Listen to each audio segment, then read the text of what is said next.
வாழ்க வளமுடன். வாழ்க வளமுடன். வாழ்க வளமுடன் நண்பர்களே. ஒரு நீண்ட நேர தியானத்தை ஏற்றி இருக்கிறோம். சரி, உங்களுக்கு புதிதா இருக்கும்னு நினைக்கிறேன் இந்த 1 மணி நேர தியானம் அப்படிங்கிறது. இனி நாம கொஞ்சம் ஆழமான தியானத்துக்குள்ளேயும் பயணிக்கணும். ஏன்னா அது இப்போதைக்கான தேவையா இருக்கு. ஏன்னா நம்ம அந்த முன்ன பின்ன சொல்லக்கூடிய நிலைப்பாடுகள் நம்மகிட்ட அதிகமா இருக்கிற காரணத்தினால தியானத்திற்கான நேரம் என்பது குறைந்தது நாம் ஒரு 1/2 மணி நேரமாவது அதை ஒதுக்கி செய்யணும். தியானத்தை பொறுத்த வரைக்கும் நம்மளுடைய வயதிற்கு தகுந்த நிமிடங்களை தியான நிமிடங்களாக நம்ம மாற்றிக்கொள்ளணும். அப்போ அந்த அளவிற்கு ஆழ்நிலை தியானங்களை நம்ம தொடர்ந்து இயற்றுவதற்கான ஒரு முயற்சியில் ஈடுபடுவோம். தியானம் நம்ம ஆழமா செய்யதான் வாழ்க்கையில பல மாற்றங்களை நிகழ்த்துவதற்கு நம் மனதிலே நிறைய சக்திகளை பெருக்கிக் கொள்ள முடியும். சரிங்களா? சரி. இப்போ பஞ்சேந்திரிய தியானத்தினுடைய முக்கிய நோக்கம் புலன் கட்டுப்பாடு தான்.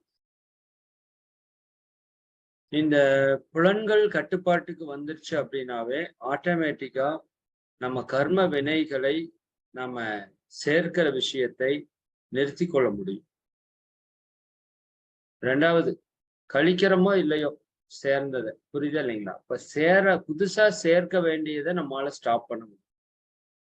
அப்போ புலன் அடக்கம் வரல அப்படின்னா ஆன்மீகத்துல வெற்றி பெறுவது என்பது நிச்சயமாக சாத்தியமே கிடையாது. அப்ப அந்த விதத்துல ஒரு அற்புதமான ஒரு தியானம், பஞ்சேந்திரிய தியானத்தை நம்ம பார்த்தோம். நிறைய பேர் ஆக்னை மெடிடேஷன் பண்றோம் இல்லைங்களா? அதுவுமே ஒரு புலன் கட்டுப்பாட்டுக்கான ஒரு சக்தி கொடுக்கிற ஒரு தியானம் தான். ஆனா இது 2 in 1. ஆக்னியில மட்டும் பண்றப்போ புலன் கட்டுப்பாடு வரும். இருந்தாலும் பஞ்சேந்திரிய தியானத்துல ஒவ்வொரு புலன்கள் மேலையும் நாம் அந்த சக்திய ஆற்றலை குவிக்கிறோம். அப்ப எப்படி ஒரு சக்தி ஒரு இடத்துல குவிஞ்சா அந்த ஆற்றலை அபரிமிதமா பெருகுதோ, அப்படி புலன்கள்ல நம்ம ஆற்றலை குவிக்க புலன்கள் நுட்பமாக செயல்படுறதுக்கு ஆரம்பிச்சிடும். புலன்கள் ஆற்றலோட செயல்படுறதுக்கு ஆரம்பிச்சிடும். சரிதாங்களா? புலன்கள் தன்னுடைய பணி என்னவோ அதைய அபரிமிதமாக செய்வதற்கு ஆரம்பிக்கும். புலன்கள் இருக்கிற குறைபாடுகள் எல்லாம் நீங்குங்கிறதையெல்லாம் நம்ம சென்ற வகுப்புல பார்க்கணும். சரி, இந்த புலன்கள் என்ன பிரச்சனை அப்படின்னா, மனுஷன் எங்க சிக்கிறான் அப்படின்னு பார்த்தோம்னா, இன்னைக்கு டாபிக் நாம நினைக்கக்கூடிய இந்த ஆசைகளை நிறைவேற்றக்கூடிய ரகசியம், அதான் குத்து. நிறைய பேருக்கு நாம பல ஆசைகளை வைத்திருக்கிறோம், ஆனா அதை நிறைவேறதில்லை. ஒத்துக்கலாங்களா? பல ஆசைகளை வைத்திருக்கிறோம், ஆனா அதுல சில ஆசைகளை நிறைவேற்றக்குள்ளேயே நம்ம லைஃப் டைம் முடிஞ்சிருது இல்லையா? அப்போ ஏன் மனிதன் தான் நினைக்கிற ஆசைகளை நிறைவேற்ற முடியல? அப்ப நிறைவேற்ற முடியுமா முடியாதா? முடியும் அப்படின்னா அதற்கு என்ன பண்ணணும் அப்படிங்கிறது இன்றைய சப்ஜெக்ட்ல நம்ம பார்க்கிறோம். சரியானுங்களா? இந்த புலன் இன்பம் அப்படிங்கிறதே ஒரு விதமான ஆசை தானே. மனிதன் பல துன்பங்கள்ல மாற்றுறதுக்கு அடிப்படை காரணம் மகான்கள் என்ன சொல்றாங்கன்னா, பொருள், புகழ், அதிகாரம், புலன் இன்பம். இந்த நாலு வகையான ஆசைகள்ல மனிதன் சிக்கிக்கிறான்னு சொல்றான். சரியாங்களா? மகரிஷி அவர்கள் இந்த ஆசையை பற்றி மிகப்பெரிய ஒரு ரிசர்ச் பண்ணியிருக்காங்க. ஏன்னா புத்தர் முதல் கொண்டு பல மகான்களும் இந்த ஆசைகளை பற்றி சொல்லியிருக்காங்க. சரிங்களா? ஆசையே துன்பத்திற்கு காரணம் அப்படின்னு நம்ம சின்ன வயதிலேயே நமக்கு போதிக்கப்பட்ட ஒரு புத்தருடைய வாசகம் அப்படின்னாலே ஆசையே துன்பத்திற்கு காரணம். நிறைய பேர் ஜோக் வேற அடிப்பாங்க. உலக மக்கள் யாரும் ஆசைப்படக்கூடாது என்று புத்தர் ஆசைப்பட்டார் அப்படிம்பாங்க. தெரியுதாண்ணா? புத்தருக்கெல்லாம் ஒன்றும் ஆசை கிடையாது. சரிங்களா? அவர் எல்லாம் முற்றிலும் திறந்த ஒரு மகா ஞானி. அவர் கண்டுபிடிச்சு சொல்றாரு, இந்த மனித வாழ்க்கையில் இருக்கிற துன்பங்கள் எல்லாத்துக்கும் என்ன காரணம்னு பார்த்தா மனிதன் படக்கூடிய ஆசைகள் தான் காரணமாக இருக்கிறது. சரிங்களா? இது பல மகான்கள் சொல்லியிருக்கிறார். ஆசை படப்பட ஆய்வரும் துன்பங்கள், ஆசை விட விட ஆனந்தமாமே. புரியுது? ஆசை படப்பட எப்படி வருமாமா துன்பம்? ஆஞ்சிட்டு பாஞ்சிட்டு வருமாமா. அப்ப அப்படித்தான் இருக்கு மனித வாழ்க்கையே. ஆசை படப்பட ஆய்வரும் துன்பங்கள் ஆசை விட விட ஆனந்தமாமே. சரிங்களா? அப்போ இந்த ஆசையை பற்றி நிறைய கருத்துக்கள் வச்சிருக்காங்க. இன்னைக்கு ரீசெண்டா அத்தனைக்கும் ஆசைப்படுங்கள் அப்படின்னு நம்ம சொல்றோம். இது ஒரு இடத்துல இது டோட்டலா முரண்பாடா இருக்கு. இங்க வந்து டோட்டலா ஆசையில விடணுங்கிறாங்க. இந்த பக்கம் அத்தனைக்கு ஆசைப்படுங்கள் அப்படிங்கிறாங்க. அப்ப நம்ம எந்த இது எடுத்துக்கிறது? ஆசை நல்லதா? ஆசை கெட்டதா? இப்படி சமுதாயத்துக்குள்ள நிறைய குழப்பங்கள். இன்னும் அந்த சீக்ரெட் வீடியோ வந்ததுக்கு அப்புறம் நீங்க எது நினைச்சாலும் நடக்கும், எது கேட்டாலும் கிடைக்குன்னு வேற சொல்லிட்டாங்களா? மனுஷனுக்கு வந்து என்ன கேட்கணுன்னே இல்லாம எல்லாத்தையும் கேட்டுட்டு இருக்கிறோம். புரியுதுங்களா? அப்ப மகரிஷி இந்த இடத்துல ஒரு மிகப்பெரிய ஒரு ஆராய்ச்சியே பண்றாங்க. ஏன்னா இந்த ஆசைகள் தான் மனித வாழ்க்கையில இருக்கிற அத்தனை துன்பத்திற்கு காரணம்னு பல மகான்கள் சொல்லியிருக்காங்க. புத்தர் மட்டும் இல்ல, பல மகான்கள் சொல்லியிருக்காங்க. அப்ப மகரிஷி யோசிக்கிறாங்க, ஆசை துன்பத்திற்கு காரணம் என்றால் நாம இந்த சமுதாயத்துக்கு நல்லது பண்ணணுங்கிறது ஒரு ஆசை தானே. இது எப்படி துன்பத்திற்கு காரணமா இருக்கும்? நான் நல்லா வாழணுங்கிறது ஒரு ஆசை தானே. இது எப்படி துன்பத்திற்கு காரணமா இருக்கும்? பிறருக்கு உதவணுங்கிறது ஒரு ஆசை தானே. இது எப்படி துன்பத்திற்கு காரணமா இருக்கும்? அப்படி நிறைய ஆய்வுகள் மகரிஷிக்குள்ள போகும். அப்ப மகரிஷி ஒண்ணு கண்டுபிடிக்கிறாங்க. ஆசைதான் துன்பத்திற்கு காரணம். ஓகே. ஆசைதான் இன்பத்திற்கும் காரணம்ங்கிறார். இது ஒரு புதிய ஆன்மீக விதின்னு கூட நீங்க வச்சுக்கலாம். சரிங்களா? ஆசைதான் துன்பத்திற்கு காரணம்னு நம்ம பார்த்திருக்கிறோம். நாம படுற ஆசைதான் நம்ம வாழ்க்கையில இருக்கிற இன்பத்திற்கும் காரணம்னு நம்ம புரிஞ்சுக்கணும். இப்ப மகரிஷி என்ன சொல்றாங்க? வாழ்க்கையில நீங்கள் இன்பத்தையோ துன்பத்தையோ அடைகிறதுக்கு காரணம் உங்களுடைய ஆசைதான். அப்ப இன்னையிலிருந்து நாம ஒரு புது விதிக்குள்ள வர்றோம். ஆசையே இன்ப துன்பத்திற்கு காரணம் அப்படின்னு ஒரு முடிவுக்குள்ள வரும். இது மகரிஷி கொடுத்த ஒரு மிகப்பெரிய ஒரு சாமியம்னு கூட வச்சு. நீங்க வாழ்க்கையில நல்லா இருக்கிறதுக்கெல்லாம் என்ன காரணம் பாருங்க. நீங்க ஏதோ ஒரு ஆசைப்பட்டுட்டு இருப்பீங்க. உடற்பயிற்சி செய்யலான்னு ஒரு ஆசை, தியானம் பண்ணலான்னு ஒரு ஆசை, ஆன்மீகத்துல உயரணும்னு ஒரு ஆசை, ஏன் ஞானத்தை அடையணுங்கிறதே ஒரு ஆசை தானே. சரிங்களா? ஆசையை ஒழிக்க முடியாது, ஒழிக்கவும் தேவையில்லைன்னு மகரிஷி சொல்றாங்க. சரிங்களா? சரி, அது பார்ப்போம். சரி, ஏன் இந்த மகரிஷி அவர்கள் தற்சோதனையில 5 தற்சோதனை கொடுத்தாங்க. அதுல 2வது தற்சோதனையாக இந்த ஆசை சீரமைத்தல் என்கின்ற ஒரு பயிற்சியை கொடுத்தாங்க. நிறைய பேர் என்ன நினைச்சுக்கிறாங்க, இந்த ஆசை சீரமைத்தல் அப்படின்னா மகரிஷி ஆசையெல்லாம் விட சொல்றாரு அப்படின்னு பொதுவா மக்களோட தாட். ஆனா மகரிஷி எங்கேயுமே ஆசை விட சொல்லல. நல்லா புரிஞ்சுக்கோங்க. உங்ககிட்ட இருக்கிற சரியான ஆசைகளை நிறைவேற்றுவதற்கு வழிவகை செஞ்சு கொடுக்குறாங்க. ஆசை சீரமைத்தல் என்பது நீங்கள் நினைத்ததை அடைவதற்கான ஒரு ஒரு ஒரு ஃபார்முலா. நீங்க நினைத்ததை விடுறதுக்கான ஃபார்முலா அல்ல.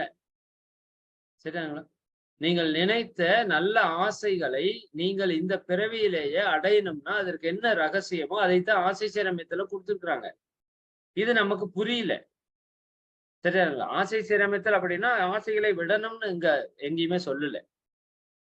அப்ப நல்லா புரிஞ்சுக்கோங்க. இந்த ஒரு விஷயத்தை நாம புரிஞ்சு தெளிவு அடையாம நாம நிறைவாக வாழ்வது, நிம்மதியாக வாழ்வது என்பது இந்த உலகத்துல சாத்தியமே கிடையாது.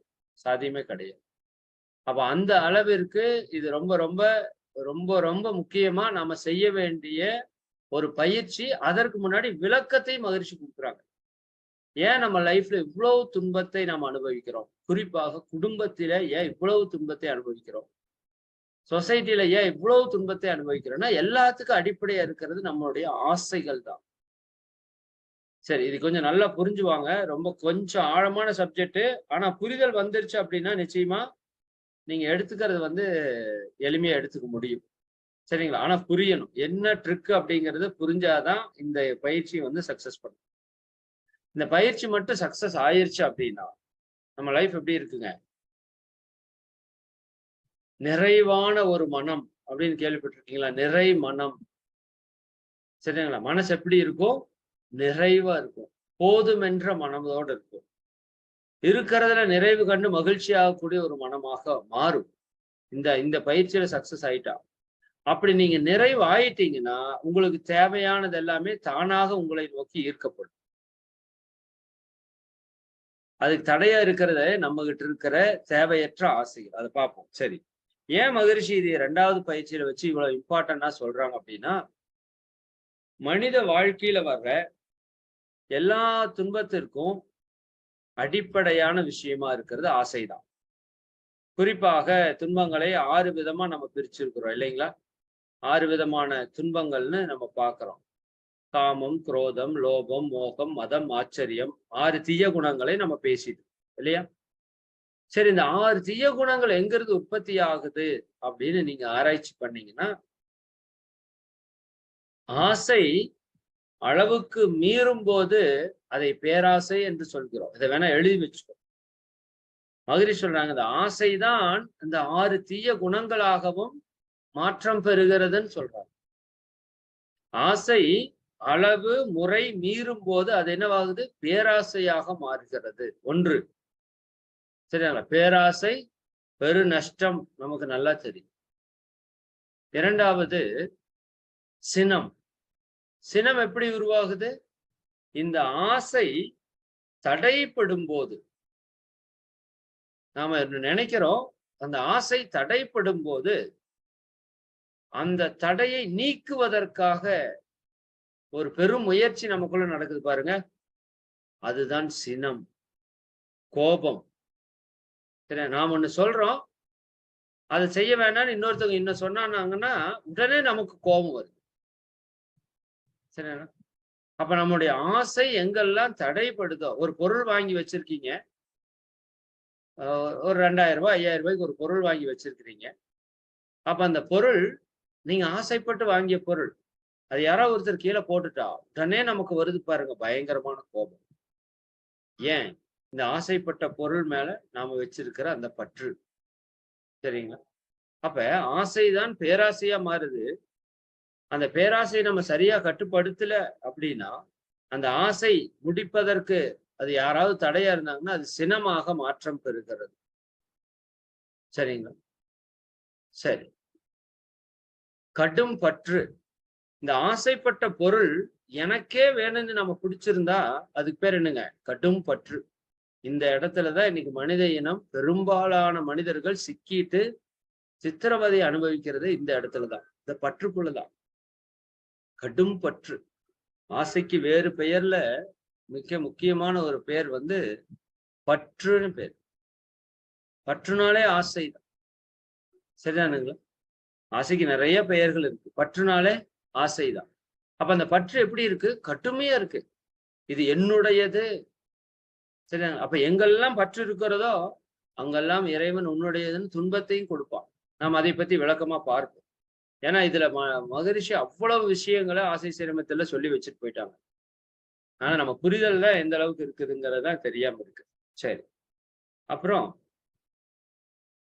பேராசை, சினம், கடும் பற்று, முறையற்ற பால் கவர்ச்சின்னா என்ன? எதிர்பால் மேல் வரக்கூடிய முறையில்லாத ஆசைக்கு பேரு முறையற்ற பால் கவர்ச்சி. ஆசைதான் பொருட்கள் மேலேயே இது மேலேயோ கிடையாது. எதிர்பால் மேல வர்றப்ப அது பேர் முறையற்ற பால் கவர்ச்சி என்று சொல்கிறோம். ஆசையினுடைய மறுவடிவம். சரியானுங்களா? உயர்வு தாழ்வு மனப்பான்மை. நம்மிடம் இருப்பவைகளை வைத்துக்கொண்டோ இல்லாதவைகளை வைத்துக்கொண்டோ நம்மை உயர்வாகவோ தாழ்வாகவோ பிறரை உயர்வாகவோ தாழ்வாகவோ மதிப்பிடக்கூடிய ஒரு நிலை. சரியாங்களா? இறுதியாக இந்த ஆசை தடைப்பட்ட சினம்னு சொன்னோமா, காமிச்சுட்டா பரவாயில்ல, காமிக்க முடியலன்னா அது என்னன்னு சொல்றோம்? வஞ்சமாக. வஞ்சத்துக்கு இன்னொரு பேர் என்னங்க? இருப்பு கட்டிய சினம்னு மகரிஷி சொல்றாங்க. என்னங்க? இருப்பு கட்டிய சினமாக அது என்ன ஆகுது? மாற்றம் பெறுகிறது. வஞ்சம். அப்ப பாருங்க, ஒரு ஆசைதான் அதை சரியா நம்ம முறைப்படுத்தலினா அதுவே பேராசையாக, சினமாக, கடும் பற்றாக, முறையற்ற பாலுணர்வாக, உயர்வு தாழ்வு மனப்பான்மையாக, வஞ்சமாக, 6 தீய குணங்களாகவும் மாறி நிற்பது எது? ஆசைதான். அப்ப நீங்க ஆசை சீரமைத்தல் என்ற ஒரு பயிற்சியை செய்வதும் சமம், 6 குணங்களை சீரமைக்கிற பயிற்சிகளை செய்வதும் சமம்னு புரிஞ்சுக்கிட்டா போதும். சரியாங்களா? ஆசை சீரமைத்தல் சரியா பண்ணிட்டாலே நமக்கு அதற்கு பின்னாடி வரக்கூடிய 6 தீய குணங்களை நம்மால சீரமைத்துக் கொள்ள முடியும். அந்த புரிதலை நாம் இதுக்குள்ள கொண்டு வரணும். சரி, முதல் விஷயம் என்ன? முதல்ல ஆசைய நம்மனால இல்லாம இருக்க முடியுமா அப்படிங்கிறத நாம ஒரு தெளிவுக்கு வந்துடணும். சரியாங்களா? அப்போ ஏன் இந்த ஆசை நமக்கு திரும்ப திரும்ப வருது அப்படின்னு ஒரு கேள்வி இருக்கு. அதாவது மனிதன் ஒரு தேவைக்காகத்தான் ஒரு விஷயத்த நாடுறான். நல்லா புரிஞ்சுக்கோங்க. இப்ப பசிக்குது, ஒரு தேவை இருக்குது, உணவை நாம சாப்பிடுறோம். அந்த சாப்பிட்ட உணவினுடைய ருசி நம்மை மயக்கி விடுகிறது. அது நம் மனதிலே ஆழமாக பதிந்து விடுகிறது. சரிங்களா? அப்ப தேவைக்கு செய்த ஒன்றை நாளைக்கு தேவையில்லாமலே செய்வது போல நம் மனம் தூண்டுகிறது. இது கொஞ்சம் தத்துவமா இருக்கு, புரிஞ்சுக்கோங்க. சிம்பிள். இப்போ ரோட்டு வழியா போயிட்டு இருக்கீங்க, சரிங்களா? பயங்கரமா பசிக்குது. சரி, அந்த கடையில போய் ஏதாவது சாப்பிடலான்னு போய் சாப்பிட்றீங்க. ஒரு போண்டா வாங்கி சாப்பிட்றீங்கன்னு வச்சுக்கோங்க. கடையில என்ன பண்ண வாங்கி சாப்பிடக்கூடாது, ஒரு போண்டா வாங்கி சாப்பிட்றீங்கன்னு வச்சுக்கோ. பசி வேற ஒண்ணும் இல்லைங்க. சரி, போண்டா ஒண்ணு வாங்கி சாப்பிடு. சரி, பசி ஆறிச்சு, போயாச்சு.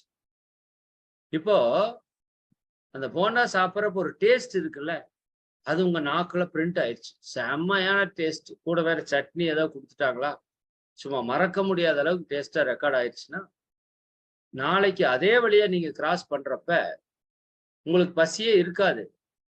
சரிங்களா? ஆனா இந்த நீங்க அனுபவிச்சீங்களா அந்த இன்ப அனுபவம், அது உங்க மனசுல பதிஞ்சிருக்குல்ல, அந்த ரெக்கார்டை தூண்டிவிடும். அறிவை மயக்கி அந்த ரெக்கார்டு மேல வரும். அந்த போண்டா சாப்பிடலான்னு சொல்லும். புரியுதா நீங்க? அப்ப நாம பெற்ற அந்த அனுபவங்கள் நம் மனதிலே பதிந்து பதிந்து அது மீண்டும் நமக்கு தூண்டப்படுவதுதான் ஆசை அறிவை மயக்குவதற்கான ஒரு மிகப்பெரிய காரணமா மனுஷன். சரிங்களா? சரி, அப்ப ஆசை தவறான்னு கேட்டா தவறு கிடையாது.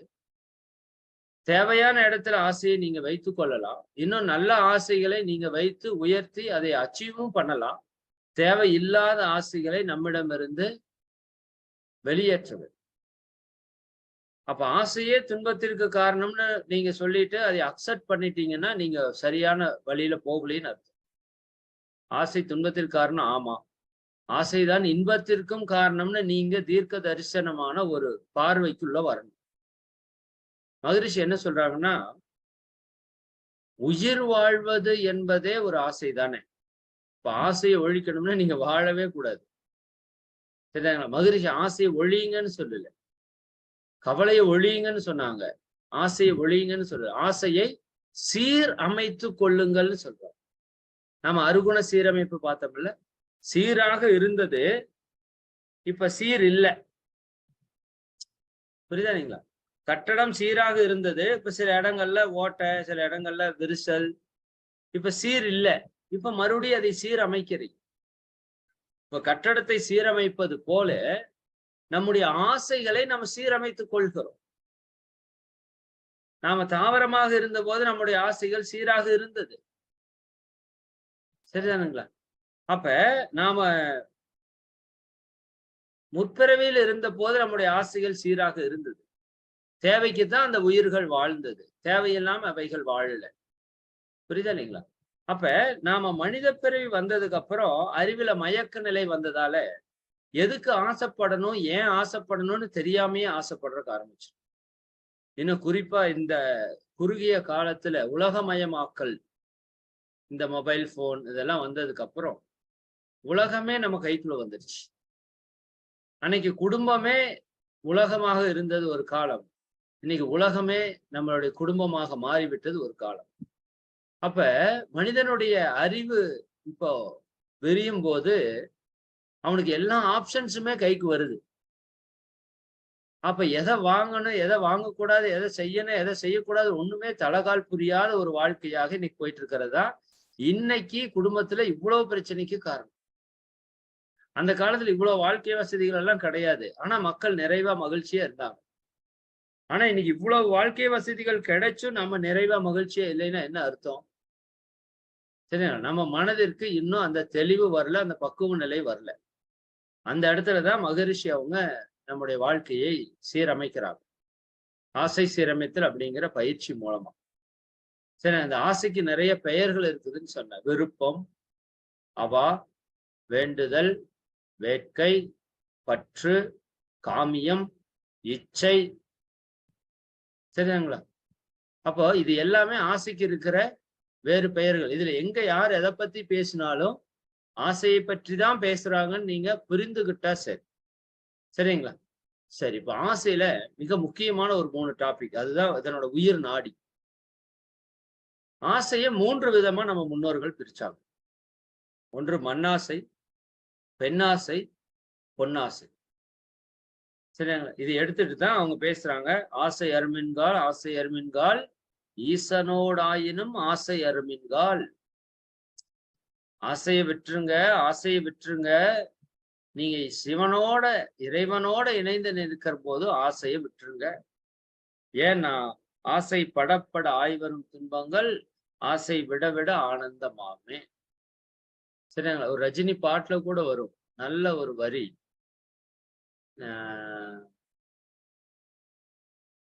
சரி, ஞாபகம் தான் சொல்றேன் நான்.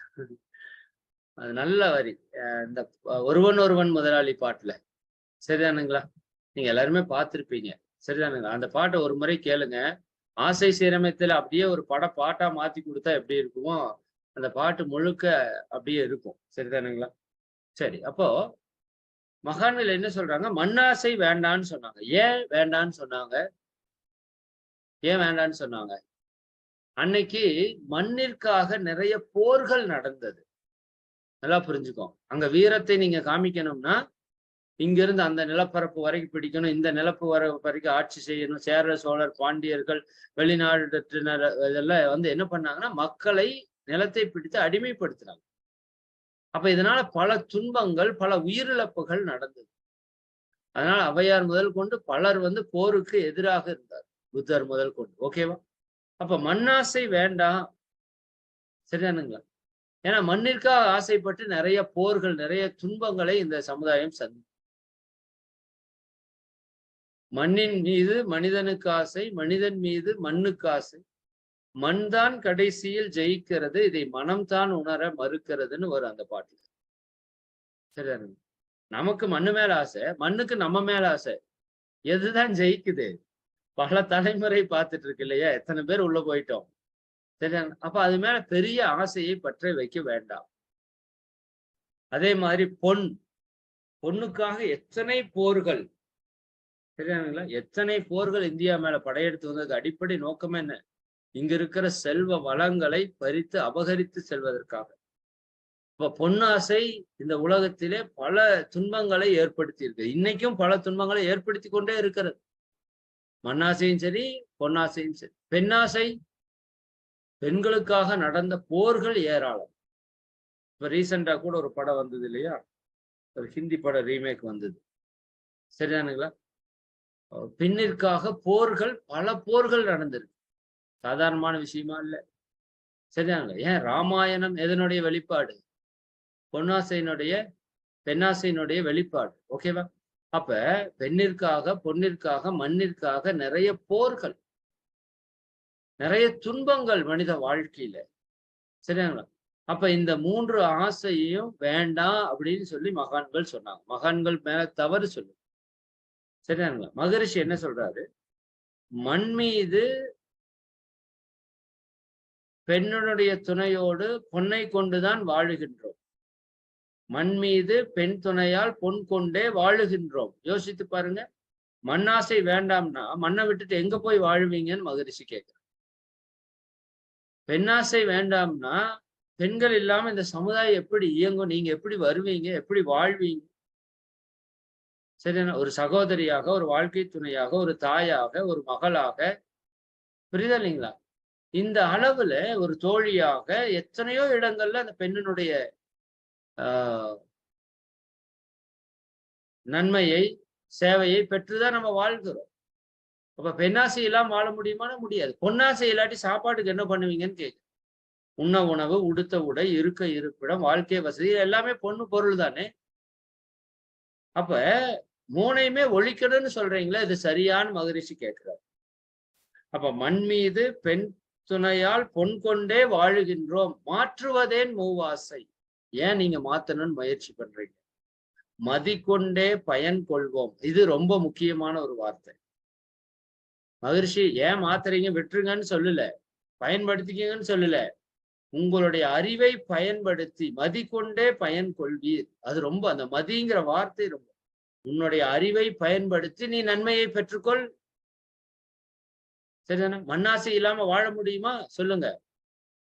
ஆசையை ஒழிச்சிட்டு வாழ முடியுமா? முடியாது. நீங்க உயிர் வாழ்தல் என்பதே ஒரு ஆசைதான்.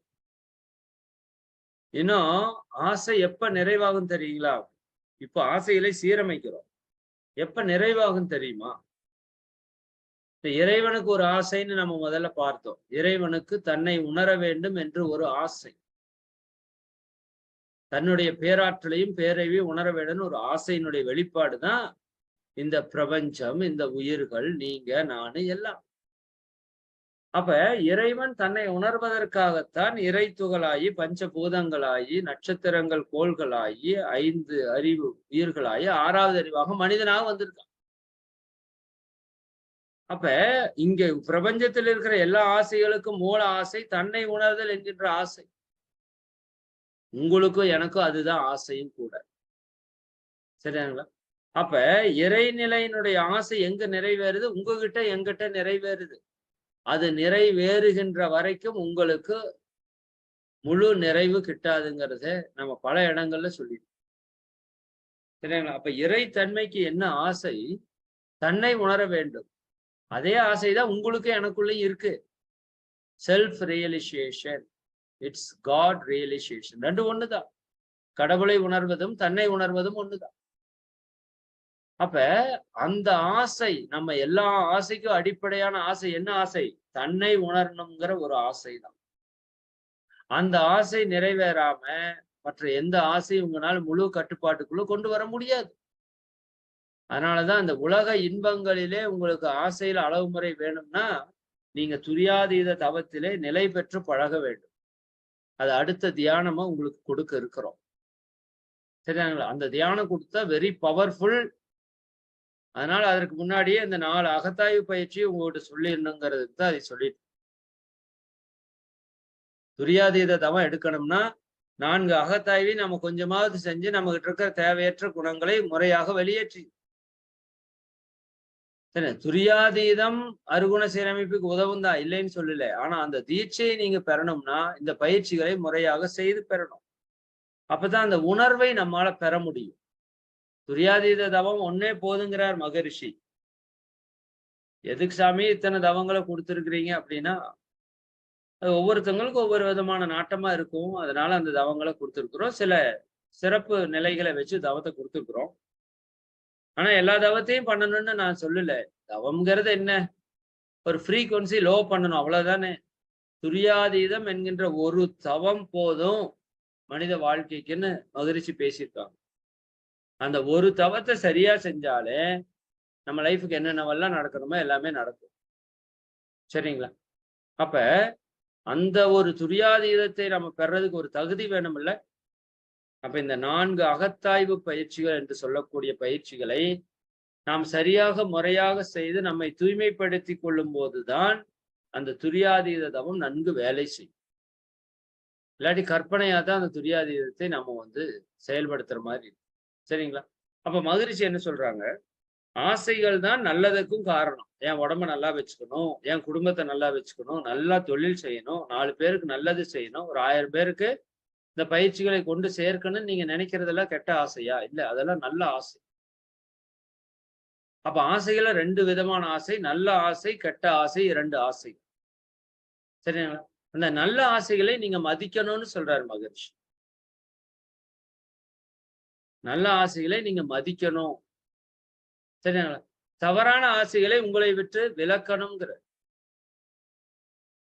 இப்ப எதெல்லாம் மதிக்க தகுந்த ஆசை அப்படின்னு நீங்க சொல்லுங்களேன் பார்ப்போம். நம்மளுடைய அடிப்படை தேவை 3 இருக்குல்ல, இயற்கை தேவைகள். உண்ண உணவு, உடுத்த உடை, இருக்க இருப்பிடம். இதன் மேல ஆசை வருமா வராதா? நிச்சயமா வரும். அளவு முறை மீறாம இருக்கும். சரிங்களா? அப்ப நான் சாப்பிடணும் அப்படிங்கிற ஒரு ஆசை, இது தவறான ஆசையா? இல்ல. இது மதிக்கப்பட வேண்டிய ஆசை. உடை உடுத்தணும், இருக்கறதுக்கு இருப்பிடம் வேணுங்கிறதெல்லாம் தவறான ஆசைகள் கிடையாது. இதை நீங்க மதிக்கணும்னு சொல்றாங்க.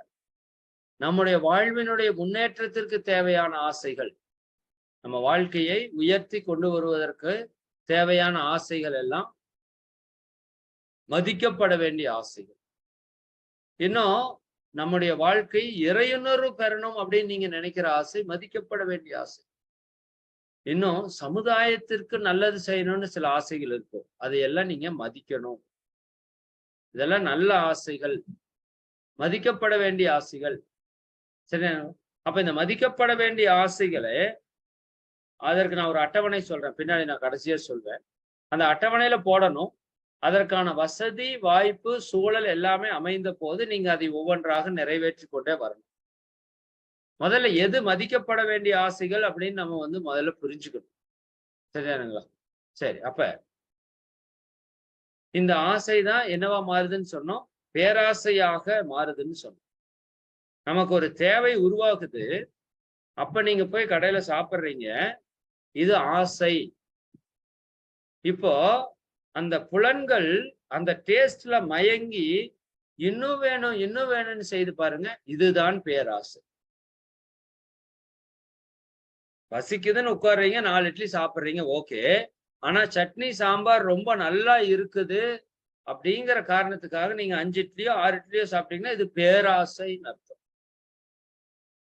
பேராசைனா நிறைய பேர் கோடி கோடியா பணம் சம்பாதிக்கிறது தான் பேராசை. சரிங்களா? பிறர் மனை நோக்குவதுதான் பேராசை. பெரும் பொருளை அபகரிப்ப நினைப்பதுதான் பேராசைன்னு நினைக்கிறோம். 4வது இட்லிக்கு மேல 5வது இட்லி தேவையில்லாம வாங்கினீங்கன்னா அதுக்கு பேர் தான் பேராசை. சுகி சிவம் ஐயா தான் ஒரு அழகான ஒரு கதை சொல்லுவாங்க. சரியானுங்களா? அதாவது ஒரு வீட்டுல ஒரு பெண்ணு, ஆப்போசிட் வீட்டுல ஒரு பையன். 2 பேரும் லவ் பண்றாங்க. சரியானுங்களா? ஃபேமிலிக்கு தெரியாம லவ் பண்றாங்க. இப்போ ஒரு நாள் அந்த பெண்ணோட வீட்டுக்கு தெரிஞ்சு போச்சு. அவங்க அப்பாவுக்கு தெரிஞ்சிருச்சு. அவங்க அப்பா பிடிச்சி அந்த பொண்ணை கண்டபடிக்கு திட்டி, சரியானுங்களா, அடிச்சு உதைச்சு என்னென்னவோ பண்றாரு. அந்த பொண்ணு இல்ல, அவரைத்தான் திருமணம் பண்ணுவேன் அப்படின்னு ஒத்த கால நிக்குது. அந்த வீட்டுல ஒரு நாய் வளர்த்திட்டு இருக்காங்க. சரியானுங்களா? ஒரு நாய் வளர்த்துறாங்க. அவர் கோபத்துல என்ன சொல்றாரு? என்ன ஆனாலும் பரவாயில்ல, நான் அவனுக்கு உன்னைய கட்டி கொடுக்க மாட்டேன். சரிதானா? சண்டை உச்சத்துல சொல்றாரு. இந்த நாய்க்கு உன்னை கட்டி கொடுத்தாலும் கொடுப்பனே தவிர அவனுக்கு நான் உன்னை கட்டி கொடுக்க மாட்டேன்னு சண்டை போட்டுட்டு போயிட்டாரு. இப்ப அது 1 வாரம் 2 வாரம் 3 வாரம் ஆச்சு. இப்ப அந்த வீட்டுல நாய் இருந்துச்சு இல்லையா? அந்த நாய் எப்பவுமே வெளியே போய் சுத்திட்டு வரும். சரிதானுங்களா? ஆனா அது கடந்த ஒரு 2 வாரமா வெளியே எங்கேயும் போகல. அப்போ வெளியில இருக்கிற நாய்கள் கூப்பிடுது, வாப்பா போலாம். சரிதானா? நீ அப்படியே வெளியவே வந்துரு, அப்படியே கண்டினியூவா நம்ம அப்படியே போயிடலாம். நாங்க வெளியில எவ்வளவு ஜாலியா இருக்கிறோம். நினைச்ச நேரத்துல சுத்தலாம், நினைச்ச நேரத்துல விளையாடலாம். புரியுதானுங்களா? வெளியே நாங்க ரொம்ப ஜாலியா இருக்கிறோம், நீ வா போலாம் அப்படின்னு சொல்லி கூப்பிடு. நீ ஏன் இங்க அடிமைப்பட்டுட்டே இருக்கிற? வெளியதான் விடுறாங்களா, வா. அந்த நாய் வெளியே போக மாட்டேங்குது. இது வெயிட் பண்ணு, கொஞ்ச நாள் வெயிட் பண்ணு, நான் வர்றேங்க. ஏன்? சரிதானா?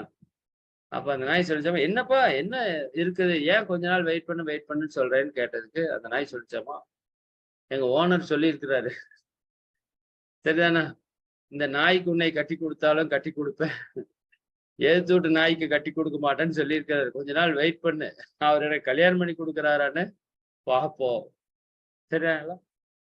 ஒரு மனுஷன் இன்னொரு மனித உயிர்ல இருக்கிற பெண்ணை விரும்புனா அது ஆசைன்னு வச்சுக்கலாம். சரிதானுங்களா? ஒரு நாய், சரியாங்களா, தன்னுடைய தரம், அளவு, முறை இதெல்லாத்தையும் மீறி ஒரு ஆசைப்படுது இல்லையா? இதைத்தான் பேராசை அப்படின்னு சொல்லுவாங்க. அப்ப தன்னோட தகுதி என்ன, தன்னோட தேவை என்ன, புரியுதா இல்லைங்களா? எதையும் கணிக்காம எல்லாத்து மேலே ஆசைப்படும். சரியாங்களா? அப்ப அது எதை கொடுக்கும்? நம்ம வாழ்க்கையில மிகப்பெரிய துன்பத்தை தான் கொடுக்கும். சரியாங்களா? அப்ப இப்ப என்ன வேணும்? இந்த முறையற்ற, தேவையற்ற பேராசைகளை நாம் என்னவா மாற்றணும்? நிறை மனமாக மாற்றிக்கொள்ளணும்னு மகரிஷி சொல்றாங்க. சரியானுங்களா? அப்ப ஆசையில துன்பம் தரக்கூடிய ஆசை இருக்கு, இன்பம் தரக்கூடிய ஆசை இருக்கு. துன்பம் தரக்கூடிய ஆசைகளை உங்ககிட்ட இருந்து வெளியெடுத்து போடணும். இன்பம் தரக்கூடிய ஆசைகளை நீங்கள் வைத்துக் கொண்டு அதை அடையறதுக்கு முயற்சி பண்ணி அடையணும். இன்னொன்னு பாருங்க, நம்ம லைஃப்ல ரொம்ப முக்கியமான ஒரு விஷயம், இந்த ஆசை எவ்வளவு பவர்ஃபுல்லானது அப்படின்னு நீங்க யோசித்து பாருங்க. ஆசை எவ்வளவு பவர்ஃபுல் தெரியுமா? கொஞ்சம் நஞ்சம் இல்ல. நான் இந்த கதையை அடிக்கடி சொல்லிட்டே இருக்கிறேன். நீங்க உங்கள சிலர் கேட்டிருக்கிறதுக்கும் வாய்ப்பு இருக்கு. இருந்தாலும் நம்ம அதைய மறுபடியும் ஞாபகப்படுத்தும். இந்த ஆசைக்கு எவ்வளவு பவர் இருக்குதுன்னு பார்த்துக்கோங்க. நம்ம ஏதோ ஆசையை சர்வ சாதாரணமா நினைச்சிட்டு சும்மா ஆசை தானே படுறோம் அப்படின்னு, அந்த காரை பார்த்தா கார் வாங்கலான்னு ஆசை, இந்த வீட்டை பார்த்தா வீடு வாங்கலான்னு ஆசை. புரியுதா இல்லைங்களா? பார்க்கறது மேல எல்லாம் ஆசை. இந்த ஆசை என்ன ஆகுது? உங்க மனசுக்குள்ள போய் ரெக்கார்ட் ஆகுது, சும்மா கிடையாது. சரியாங்களா? விதைத்தவன் உறங்கினாலும் விதைகள் உறங்குவதில்லை, எண்ணியவன் உறங்கினாலும் எண்ணங்கள் உறவுது. ஆசைப்பட்டவன் நீங்க தூங்கிட்டு இருப்பீங்க, உங்க ஆசை தூங்காது. உங்களை அதை அடைய வைக்கிறதுக்கான முயற்சியில் அதை ஈடுபட்டுட்டே இருக்கு. இப்ப நம்ம மனசு ஒரு பாத்திரம்னு வச்சுக்கோங்க, உதாரணத்துக்கு ஒரு பாத்திரம்னு வச்சுக்கோங்க. சரிங்களா? இல்ல ஒரு ரூம்னு வச்சுக்கோங்க.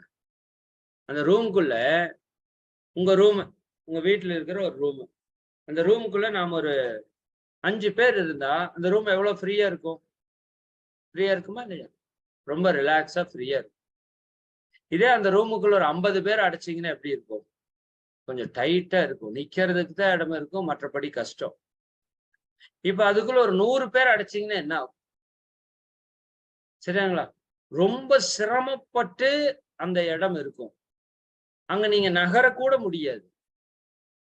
புரியுதா? 100 பேர் ஒரு அறைக்குள்ள நின்னீங்கன்னா நகரக்கூட முடியாது, ரொம்ப துன்பமயமா இருக்கும். அந்த இடத்துல நீங்க நினைச்சதை சாதிக்க முடியாது. 50 பேர் டைட்டா தான் இருக்கும், பரவாயில்ல, கொஞ்சம் ரிலாக்ஸா இருக்கும், நீங்க கொஞ்சம் நகரலாம். 5 பேர் இருந்தீங்கன்னா ஜாலியா இருக்கும், அங்க நீங்க ஓடி கூட விளையாட முடியும். புரியுதா? இப்ப நம்ம மனசுக்குள்ள நூற்றுக்கணக்கான ஆசைகளை வைத்திருக்கிறோம். சரியானுங்களா? தெரிந்தோ தெரியாமலோ சின்ன வயசுல இருந்து நம்ம இப்ப வரைக்கும் பல ஆசைகளை மனதுல போட்டு டம்ப் பண்ணி வச்சிருக்கோம். இதுல எல்லா ஆசையுமே செயல்படுறதுக்கு ஆரம்பிச்சிட்டு இருக்கு. உங்க மனசுல 100 யூனிட் எனர்ஜி இருக்குதுன்னா, உங்ககிட்ட 100 ஆசைகள் இருக்குதுன்னா, ஒவ்வொரு யூனிட் ஒவ்வொரு ஆசைகள் மேல உங்களை கொண்டு போய் சேர்த்திட்டே இருக்கிறதுக்கு முயற்சி பண்ணிட்டே இருக்கு. அப்ப ஒரு யூனிட்டை வச்சுட்டு ஒரு ஆசை எப்படி நிறைவேற்றணும்? இதான் மகரிஷி கேட்கிற கேள்வி. மனுஷனால எல்லா ஆசைகளையும் நிறைவேற்ற முடியும். ஆனா அட் டைம்ல ஒரு முயலை பிடிக்கிறதுக்கு ஓடுறவங்க, சரியாங்களா? ஒரு 5 முயல் ஓடுது, 5 இடத்துல ஓடுது. நீங்க ஏதோ ஒன்ன போக்கஸ் பண்ணி பிடிக்கணும். சரியாங்களா? இது இது நோக்கி ஓடுறது, அப்புறம் பார்த்தா அது கொஞ்சம் பக்கத்தால இருக்கிற மாதிரி இருக்கு, அப்ப அதை நோக்கி ஓடுறது, அப்புறம் இது கொஞ்சம் தூரமா போன மாதிரி இருக்கு, அதை நோக்கி ஓடுறது. இப்படியே ஓடிட்டே இருந்தீங்கன்னா நீங்க ஒரு நாள் முயலை பிடிக்க முடியாது, ஒரு முயலையும் பிடிக்க முடியாது. அப்படிதான் நம்ம லைஃப்ல நூற்றுக்கணக்கான ஆசைகளை நம்ம மனசுல வச்சுக்கிட்டு அந்த ஆசைகளை நோக்கி தாறுமாறா மனசு ஓடுது. எந்த ஆசையுமே நிறைவேற மாட்டேங்குது.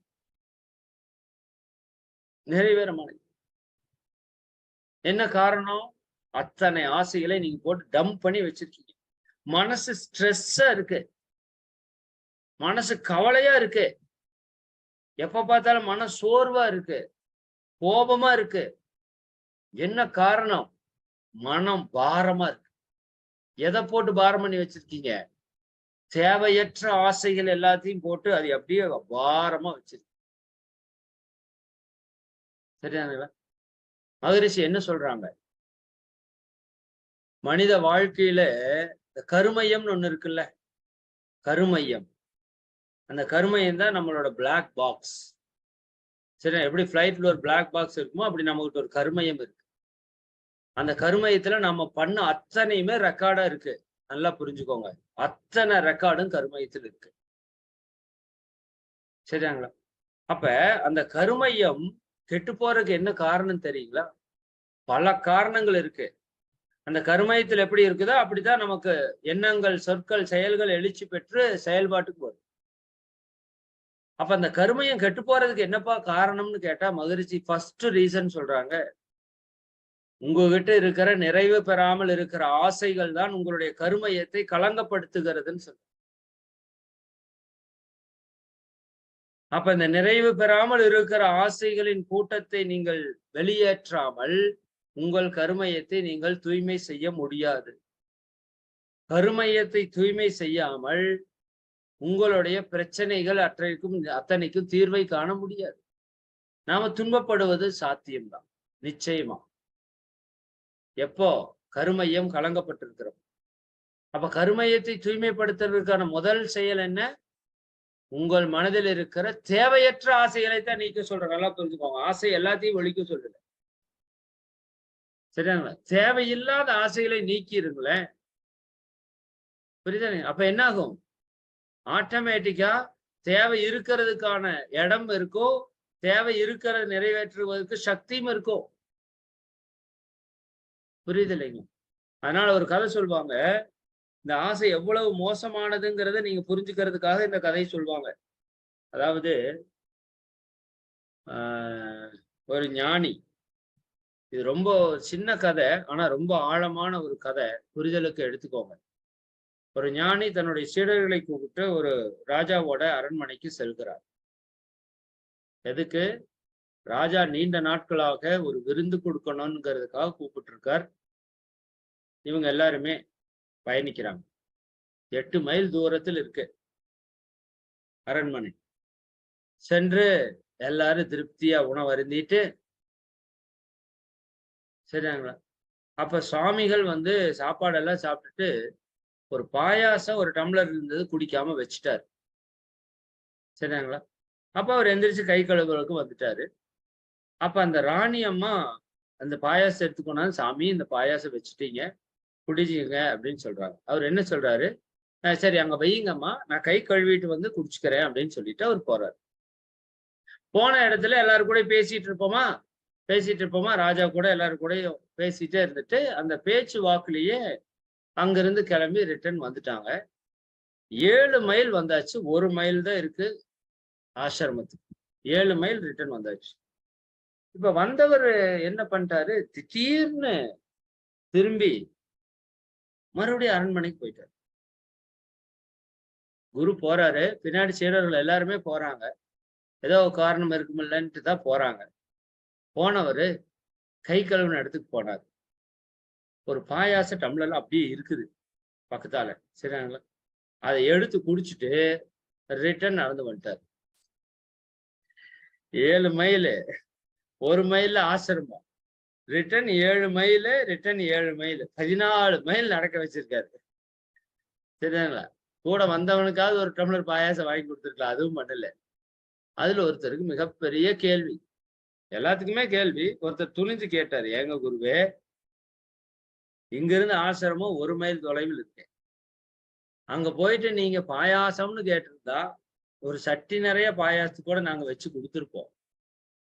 ஆனா ஒரு டம்ளர் பாயாசத்துக்காக நீங்க 7 மைல் நடந்து 14 மைல் கடக்க வைக்கிறீங்களே, போயிட்டு வந்திருக்கீங்களே, இது என்ன விதத்துல நியாயம்னு தெரியல. ஆனா நீங்க ஏதாவது ஒரு காரணத்தோட தான் எந்த விஷயத்தையும் செய்வீங்கன்னு எங்களுக்கு புரியுது. எதுக்காக இதை செஞ்சீங்கன்னு கேட்கிறேன். அப்ப அந்த குரு சொல்றார், இந்த பாயாசத்தை நான் குடிக்கணும்னு ஆசைப்பட்டு மனசுல நினைச்சிட்டேன். சரிதானா? ஆனா குடிக்காம மறந்துட்டு வந்துட்டேன். நான் இதை நிறைவேற்றல அப்படின்னா இன்னும் ஒரு பிறவி எடுத்து இந்த பாயாசத்தை குடிக்கணும். இது தேவையா அப்படின்னு கேட்டாராம். புரிஞ்சது சாமி அப்படின்ட்டு எல்லாரும் போயிட்டாங்க. அப்போ ஒரு பாயாசத்தை குடிக்கணும்னு நினைச்சு விட்ட ஆசைக்கே இன்னொரு பிறவி எடுக்கணும்னா இப்ப நம்ம கிட்ட இருக்கிற ஆசைக்கு எத்தனை பிறவி எடுக்கிறதுன்னு நீங்க யோசிச்சு பாருங்க. புரியுதா இல்லைங்களா?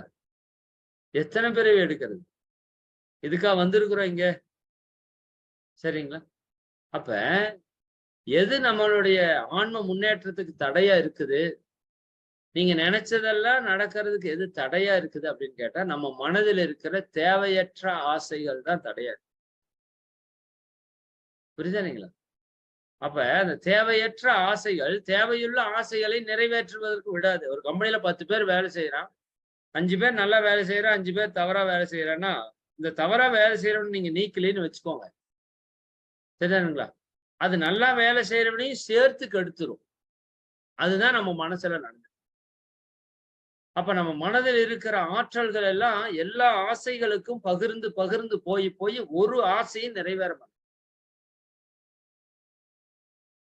ஒரு ஆசையும் நிறைவேற மாட்டேங்குது. புரியுதுங்களா? அவ்வளவு ஆசைகளை நம்ம தேவையில்லாம உள்ள போட்டு குப்பை மாதிரி வச்சிருக்கோம். நல்லா புரிஞ்சுக்கோங்க. ஆசைகளை ஒழிக்க முடியாது. ஒழிக்கவும் தேவையில்லை. சரியாங்களா? ஒழிக்கவும் முடியாது, ஒழிக்கவும் கூடாது, ஒழிக்கவும் தேவையில்லை. சரியா? அது அளவு முறையோடு அறிவை பயன்படுத்தி நீங்க தீர்த்துக் கொள்ளுங்க. ஆசைய அச்சீவ் பண்ணுங்க. அத்தனைக்கும் ஆசைப்படுங்கள்னு சொன்னாங்கன்னு, நான் அந்த ஞானியினுடைய உரையை நான் கேட்டப்ப, நெறைய பேரு பாதி உரைய கேட்டிருப்பாங்கன்னு நெனைக்கிறேன். அத்தனைக்கும் ஆசைப்படு, அது மேல ஆசைப்படு, இது மேல ஆசைப்படு, எல்லாம் அவர் சொல்றாரு. ஆமா, அத்தனைக்கும் ஆசைப்படுன்னு சொல்லிட்டு கடைசியா என்ன சொன்னார் தெரியுங்களா? இந்த அத்தனைக்கும் மூலமான இறைவன் மேல் ஆசைப்படு அப்படின்னு சொல்லி முடிச்சாரு. இந்த கடைசியா சொன்னதை எல்லாரும் விட்டுட்டாங்க.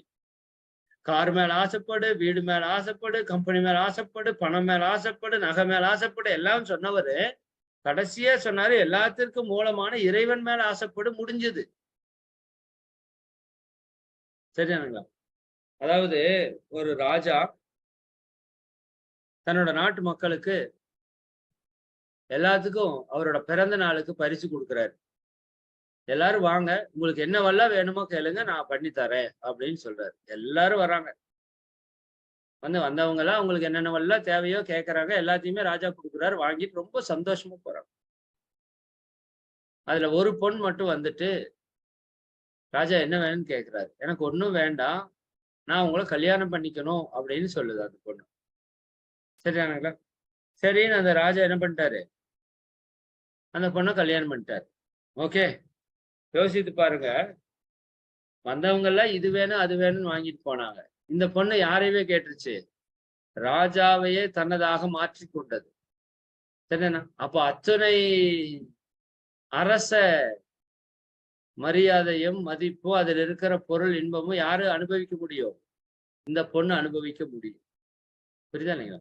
ஒரு ராஜாவை திருமணம் பண்ணாலே அது எல்லாத்தையும் அனுபவிக்க முடியும்னா, நாம இறைவன் மேல் ஆசைப்பட்டு உணர்ந்து கொண்டா, நம்மளால எல்லாவற்றையும் அனுபவிக்க முடியுங்கிறது அந்த கதையினுடைய தாத்பரியம்.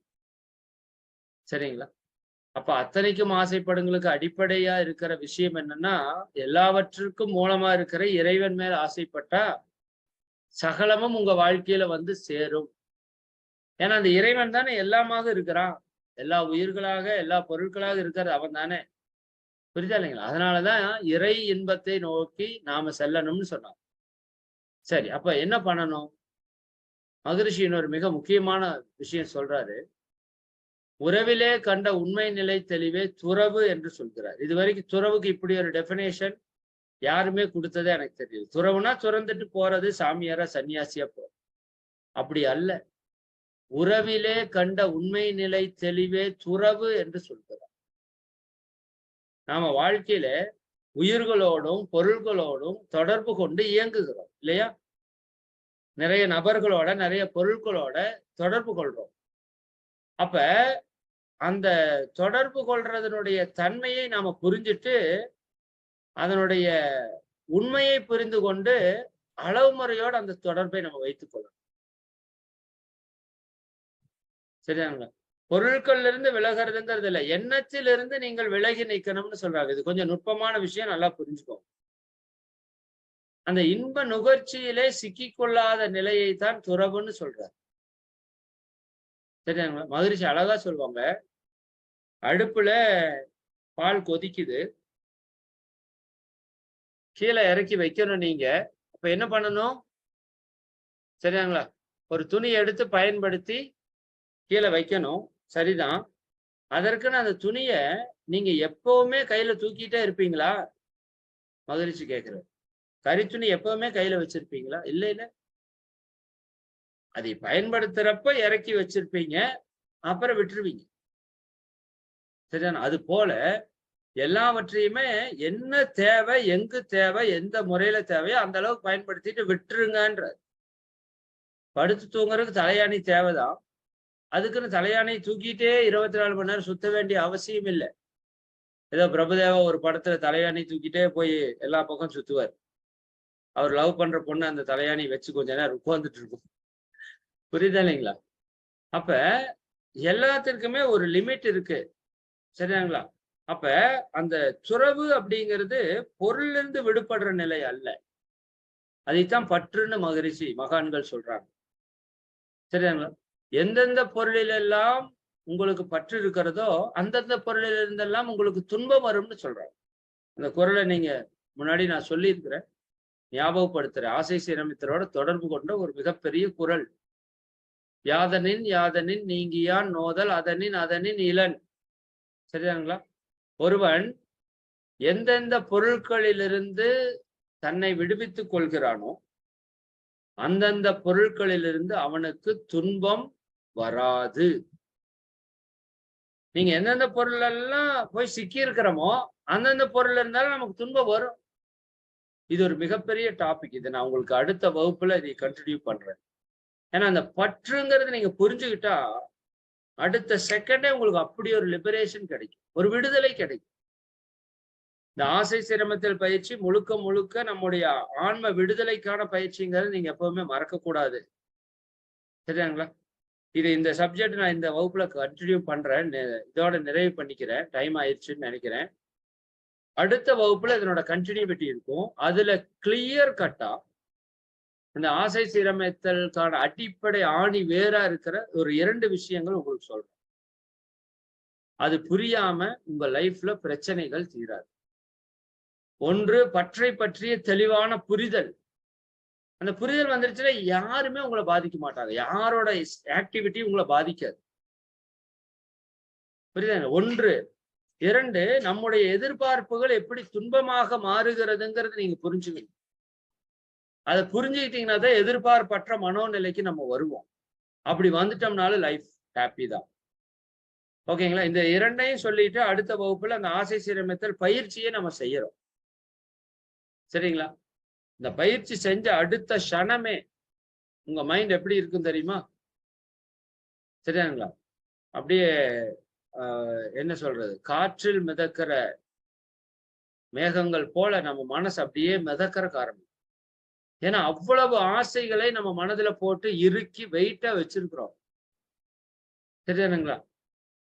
புரியுது இல்லையா? அப்ப அந்த மாதிரி அதுல இருக்கிற எல்லா தேவையற்ற விஷயத்தையும் நீங்க விடுவிச்சுட்டீங்க அப்படின்னா உங்க மைண்ட் ஒரு மிகப்பெரிய ஆனந்த நிலைக்கு, பேரானந்த நிலைக்கு கூட வரும். உங்க மைண்ட் எவ்வளவு டம்ப் பண்ணி வச்சிருக்கீங்கன்னு நாளானைக்கு பார்த்துருவோம். சரிதானுங்களா?